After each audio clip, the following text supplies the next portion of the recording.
Hello there and welcome to the Transforms and Coordinate Systems lab. In this lab, we're going to look at coordinate systems again. We have seen this briefly in the previous lab. We'll look at transforms and the importance of transformation order, and then we look and see how transforms affect nested objects. So let's look at coordinate systems again.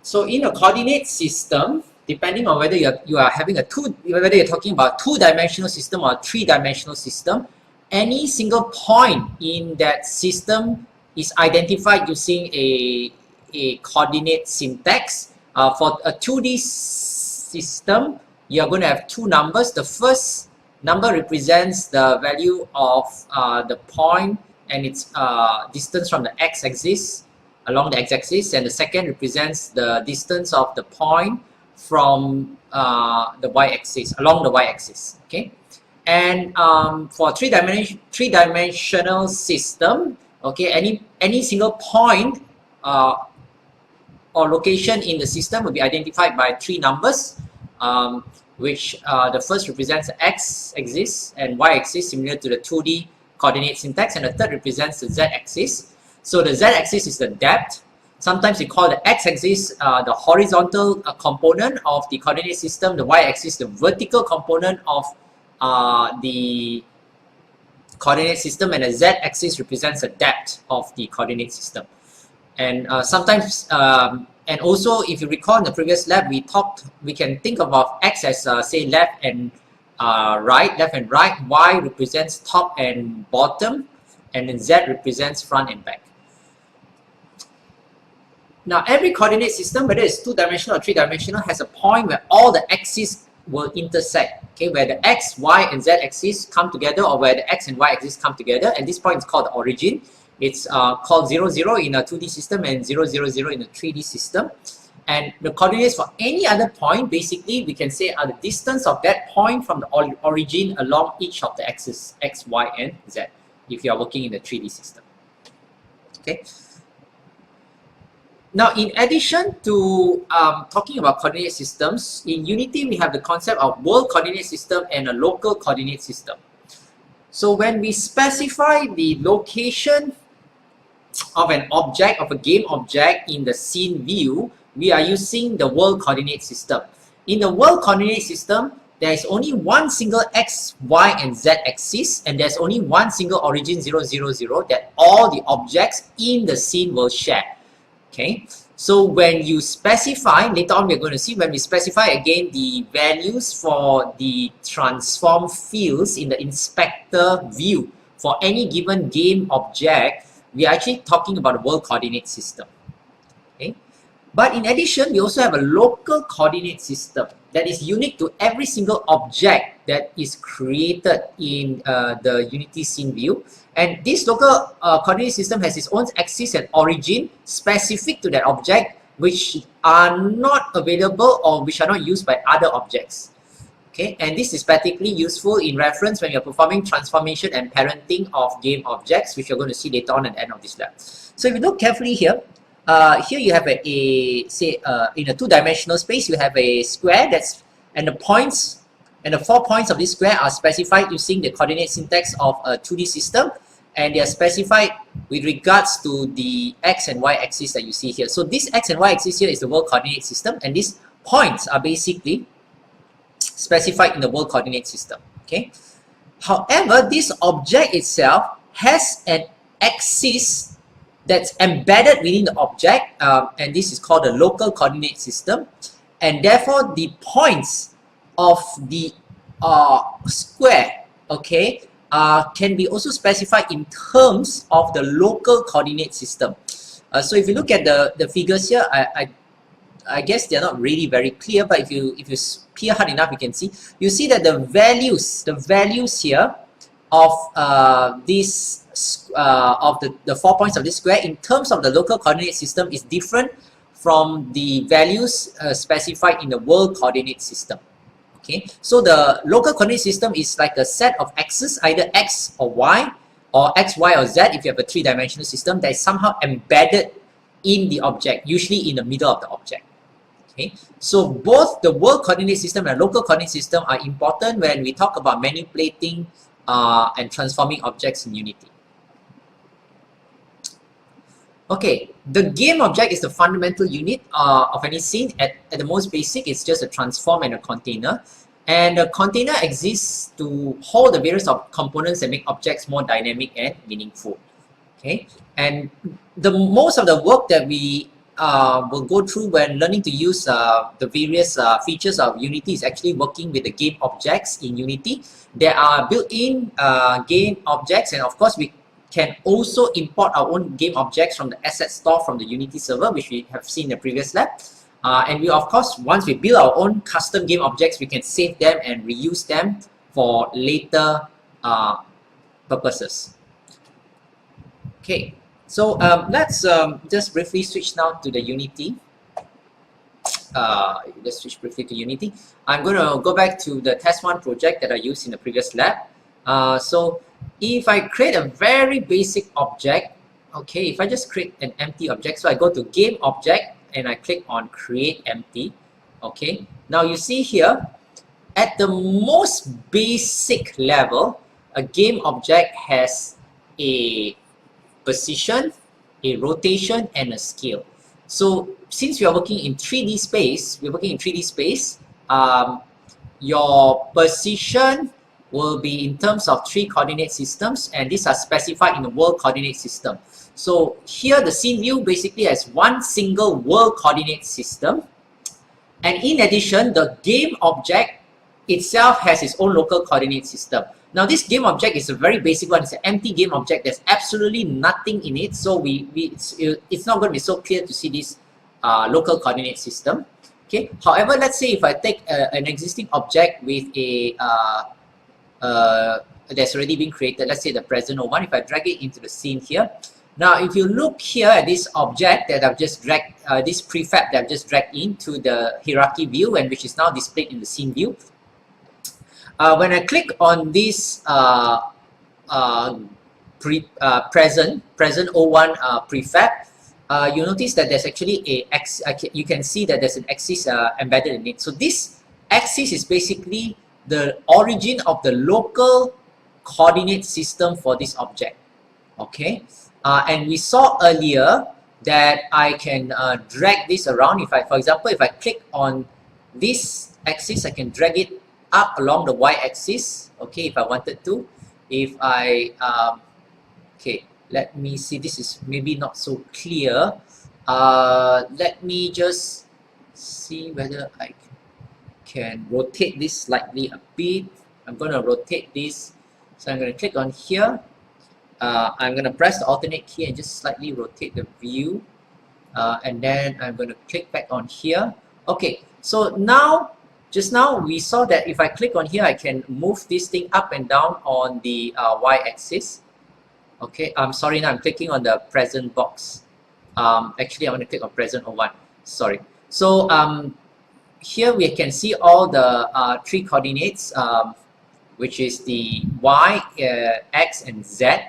So depending on what I want to do, I can, as we saw earlier in the previous step, if I click on this axis, which represents the y-axis, I can move it up and down. Okay, just up and down. Now you notice, if you look at the inspector panel, you can see that the value of the y field for the position in the transform component is actually changing. So if you look at this particular field, you can see it's changing. The x and z stays the same, okay, because I'm only moving this object on the y-axis. So you can see that this field changes if I'm dragging it up and down, okay, on the y-axis. Similarly, if I'm going to drag it just on the x-axis, if I click on the x-axis here, and I'm just dragging it back and forth on the x-axis, again, you see in the inspector panel, it's the x field value that's changing. And the same comments apply if I click on the z field, it's again changing. The value that's changing is in the z field. Okay, so I can change on the basis of this, and we also saw in the previous lab, I can also click on one of these planes if I want to move on a specific plane rather than move on a given axis. I want to move on a given plane. So let's say if I click on this circle here, I'll be moving in the y-x plane. So you will see the values of y and x are changing. We look at the inspector. If you look at the inspector view and look at the position, the position fields in the transform component, you see the value of x and y are now changing as I'm dragging this game object around. Okay, so this axis that you see here basically is the local coordinate system of this game object. Okay, in this case, this game object is called present01. So whenever I click on any object in the view, in the scene view, basically what I'll be shown is the location of the local coordinate system of that particular object. Okay. So as we saw before, you can also add components to objects. As we already saw before, you can add effects like particle system if you wanted to. Okay, and of course you can remove components and so on. So a lot of the work that we do in Unity is actually adding in components, removing components, customizing components, and so on. Okay, so if we now let's remove this one. Let's remove present01. So I'm going to delete this and let's put in something else. If I put in, say, a cylinder, okay, and I'm going to zoom the camera in a bit. Zoom the camera in here by scrolling the mouse button, and then okay. So here we see that this particular game object, which is a cylinder, already has two other components that are necessary: a capsule collider and a mesh renderer. And we saw before, the mesh renderer is a very important component of the cylinder object. If you remove it, basically it loses most of its texture, or what we say, the mesh. Okay, so again, you can also add additional components that you want. Okay, effects, let's say lens flare, I can add this in. And so I can add in any kind of component, and I can also remove them if I don't like them. For example, again, by clicking remove component. Okay, let's go back to our slides. Let's look at transforms and transformation order. So we say all objects in 3D space have a transform, which is the most basic component. So even if you create an empty game object, at the most basic minimum is going to have this transform component. And the transform component consists of three parts, which is the translation, rotation, and scaling. So far, we've already seen position, and I think by now you should be quite familiar with the concept of moving the object along any one of the axes, either the X, Y, or Z axis, or moving the object along a given plane, either the XY plane, the YZ plane, or the XZ plane. Okay. So if you want to move an object, usually you have a choice of working either directly entering the values into the fields here in the inspector view, okay, or you can directly drag the object in the scene view. So there are two options of translating an object. So translation, as we saw before, is this two buttons here, and we're going to look at rotation and scaling. Okay, rotation and scaling are two other transforms that you can perform on an object. So let's look at so before we go on to the order of transformations, let's look at the how we do rotation and scaling. Let's switch back to Unity. Okay, now let's look here. Again, you see that let me just maybe make this. Let me go up and then come down again. Okay, so now we have, I'm actually looking down into this object from the right. So I'm looking right down in the x-axis, and then the z-axis is here, and then the y-axis is pointing up. So I'm looking down, looking at this object from the right. Okay, now let's look at rotating this object. Currently, the rotation of the object is 0, 0, 0. Now, when you rotate an object, you can rotate it around any one of the three main axes, which is Y, Z, or in this case here, X. I'm now looking down at the x-axis, okay? So when you rotate an object on an axis, you can think of the axis like a needle that you're sticking through the object, and somehow the object is rotating on that needle, okay? So now, if you look here, if I want to rotate this object, if I'm going to rotate this object on the z-axis, okay,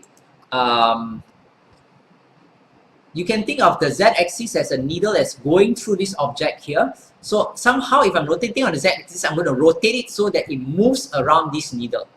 Okay. Now there are two ways to do the rotation. One is to click on this rotation button here that you see in the toolbox. Okay. And when you click on that, what happens is that you now have this circle here, and this circle tells you has a couple of spherical lines that go through, and this tell you the direction if you want to rotate. So now if you want to rotate this cylinder up and down, I click on the middle line, which you can see here is slightly blue. Once I click on it, it turns yellow, and now you see I can rotate it. Okay, can you see it's been rotated? I can either rotate it. So here I'm rotating it on the z-axis because the z-axis is going through this cylinder in such a way that if you were to rotate the cylinder around the z-axis, this is exactly how it's going to look like. Okay, I can also rotate this around the x-axis. So if I'm going to rotate this around the x-axis, I'm going to click here, what the red spherical line that you see there, and now it's going to rotate this way.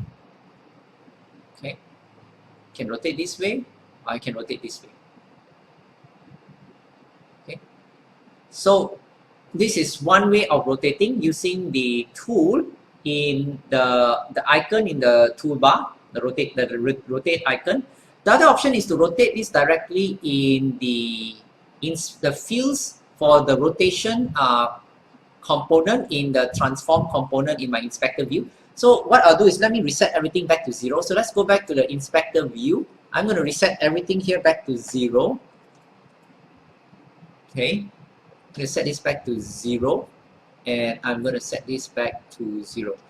Okay, so now the object, I'm going to turn off this rotation component. Now, if I'm going to rotate about the x-axis, so I can choose to rotate.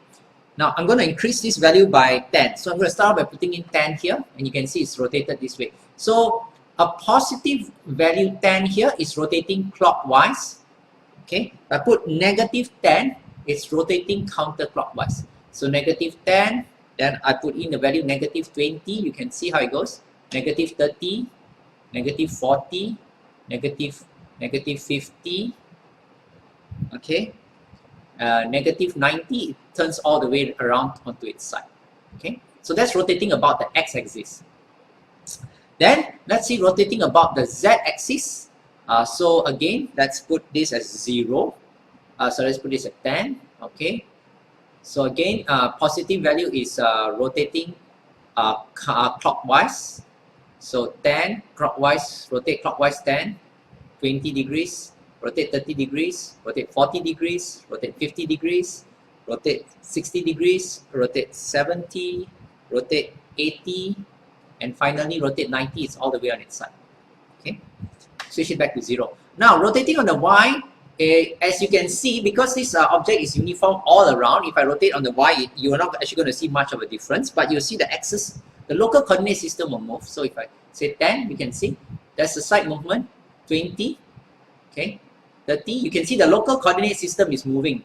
Okay, the local coordinate system is moving. 40, 50, 60, 70, okay, 80, 90. Okay, so that's rotation.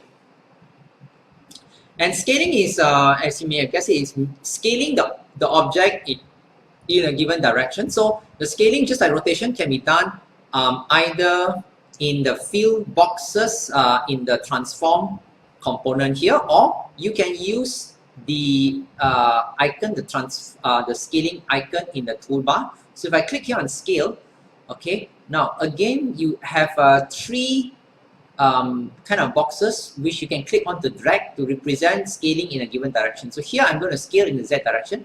If I click on this square here and I drag it, I'm scaling this object in the Z direction. Okay. If I click on here, I'm going to scale the object in the Y direction, make it longer in the Y direction. And if I click here on the X, I'm going to scale it in the X direction. Okay, so this is how it's done. Okay, now when the object is, when the values of the X, Y, and Z field are all 1, in the transform component in the scale fields. If when all these values are 1 in the scale field in the transform component, it means that the object is at its default or normal size. Okay, so in addition to scaling using the scaling tool, I can also enter the values directly here. So if I want to scale along the x axis, or sorry, let's scale along the y axis to 2 times the original size, I click 2. Okay, now it goes to 2 times. If I want to make it half of the original size, I put 0.5, and now it's half of the original size. Same thing along the z-axis. If I want to make it 2 times larger along the z-axis, I put 2. If I want to shrink it, I put 0.5. Okay, and so on. So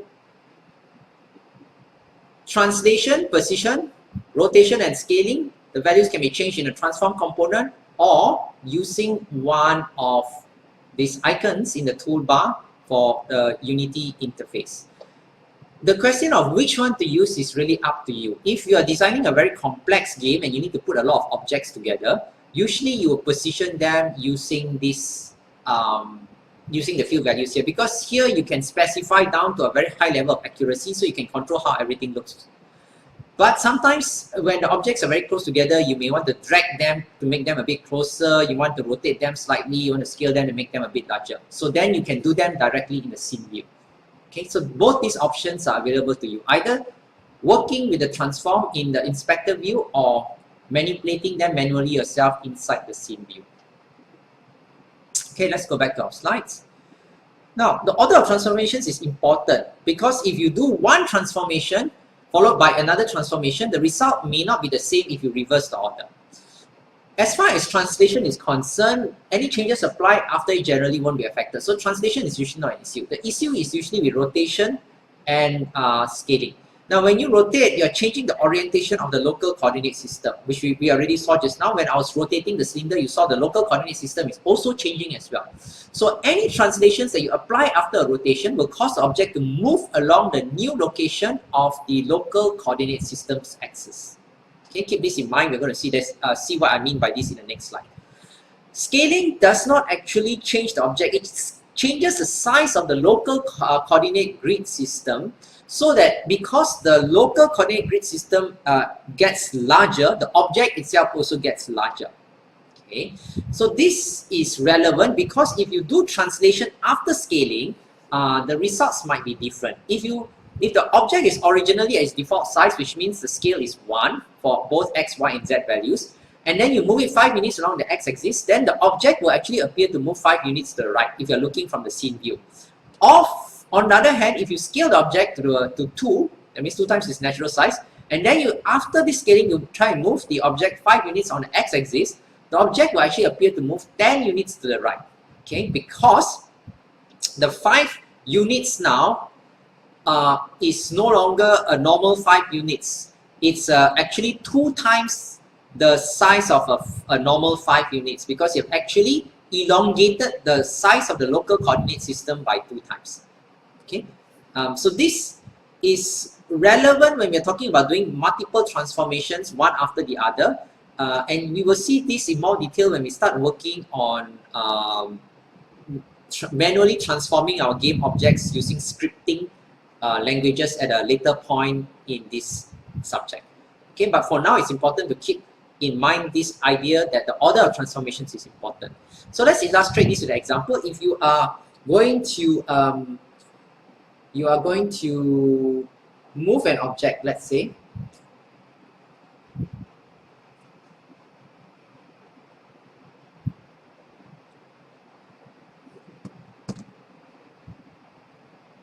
so talking about the order of transformations, if we translate 2 units to the right on the y-axis, okay, translate 2 units to the right on the y-axis and then rotate 45 degrees, this will be the result. On the other hand, if you rotate 45 degrees first and then translate 2 units to the right on the y-axis, then this is the result. And the reason is because after you rotate 45 degrees, your y-axis is pointing in this direction. So when you translate 2 units to the right on the y-axis, this is the final result. Okay, so therefore the order of transformation is important. Translate 2 units first and then rotate compared to rotate first, then translate 2 units to the right. Okay, give this something if you're not really clear about it. Give this some thought. Sorry, if you're not really clear about it. Okay, let's look at the concept of transforms and nested objects. We have seen in the previous lab that you can nest an object within another object by dragging the object into the parent object. So you have a hierarchy of objects, you have a parent object and you have a child object. Now when you apply a transform to a parent object, the child object is also affected. However, the important thing to keep in mind is that the nested child's object transform is relative to that of the parent object, not the world coordinate system. Okay, so the child object position, the x, y, z values of the transform for the child object that's given in the inspector view is not based on the world coordinate system coordinates. It's actually based on the distance from the parent object. Okay, so that means the child object considers its origin as the parent object, not the origin of the world coordinate system. Okay, we're going to see this later on in the Unity example. So based on the same concept as well, when you apply any kind of transform like rotation or scaling to a parent object, it will also cause the same effect in the child. But because the child object's coordinate system is relative to the local coordinate system of the parent, therefore, any changes to the parent system will indirectly change the child without actually changing the transforms of the child. So let's see what I mean by all of this. Oops, sorry. Let's go back to Unity. Okay, let's remove this first. Let me remove this cylinder. Let me drag this present O1 back into the scene again. Somewhere we can see here maybe. Okay, let me just, okay, so we're here. Let me put in let's put in a sphere. I'm going to put in a sphere here. I'm going to put in a small sphere. Okay, and I'm going to kind of drag this sphere a bit out here, and maybe make this sphere, I'm going to make this sphere a bit closer to the to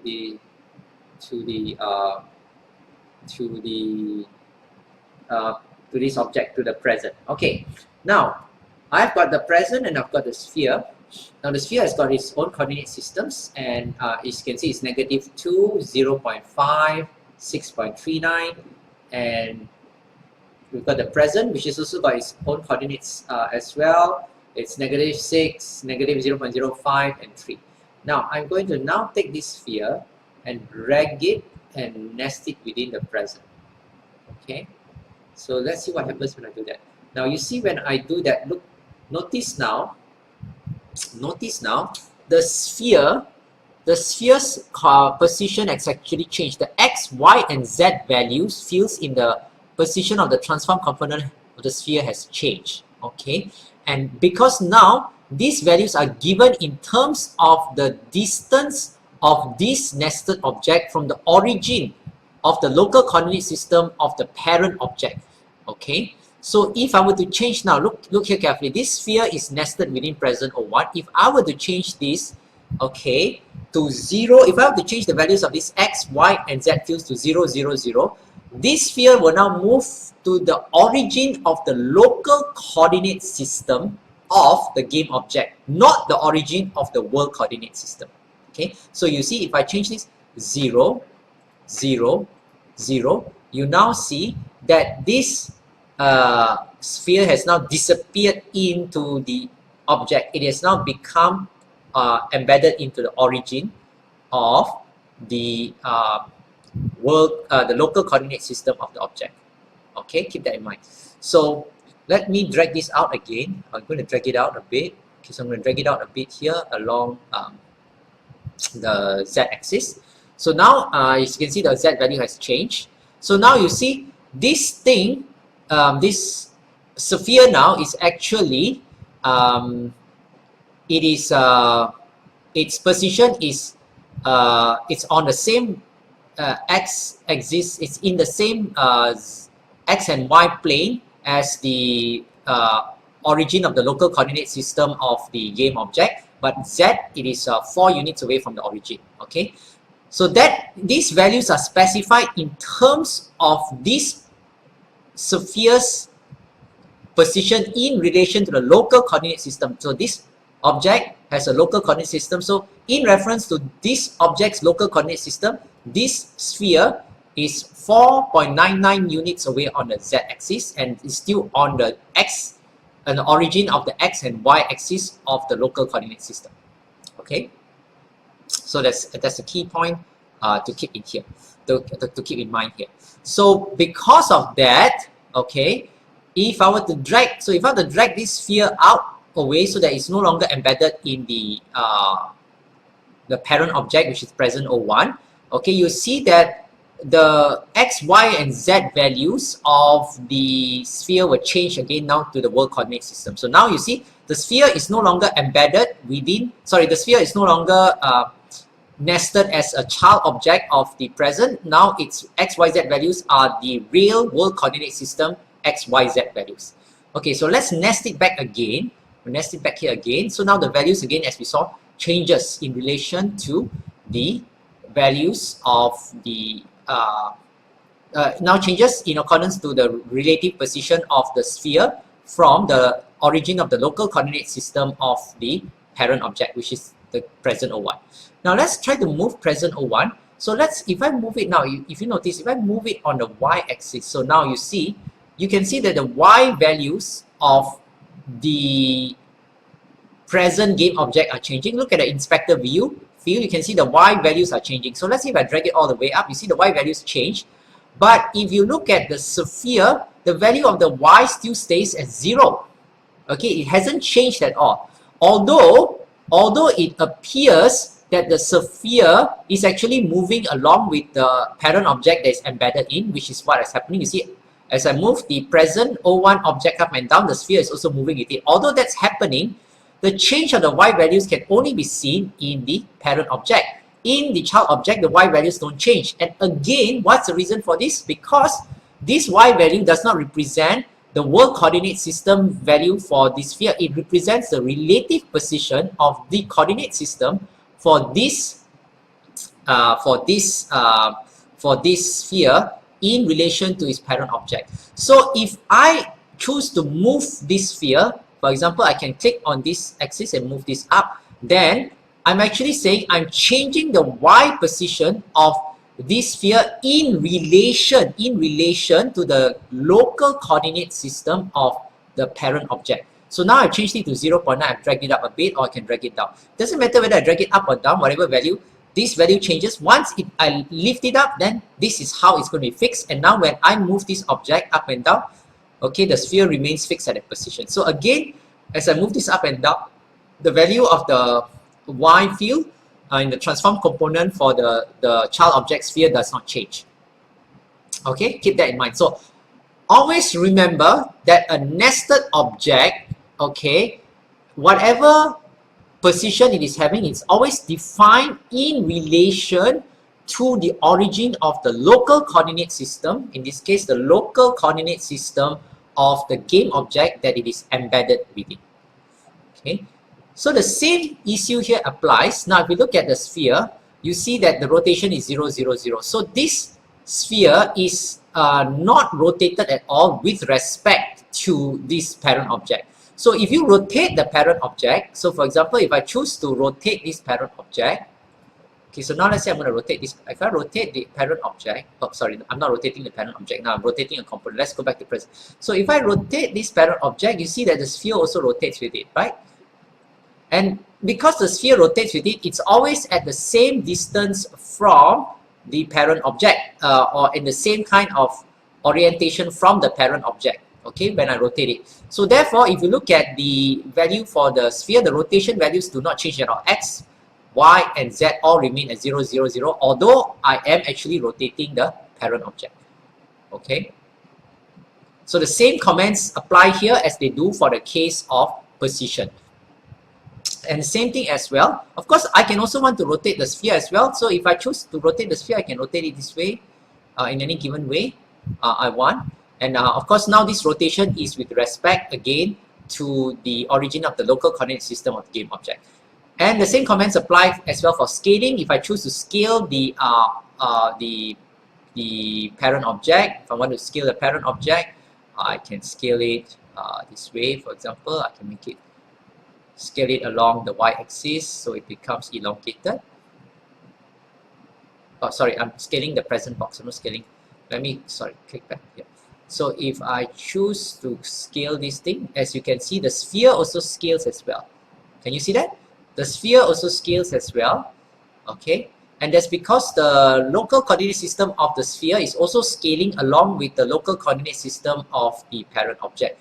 So although I scale here and the value here changes, if I look at the child object, it still stays as 1, 1, 1. Okay, again, the same comments apply as well. So to summarize, any changes to the parent system will directly change the child without actually changing the transforms of the child.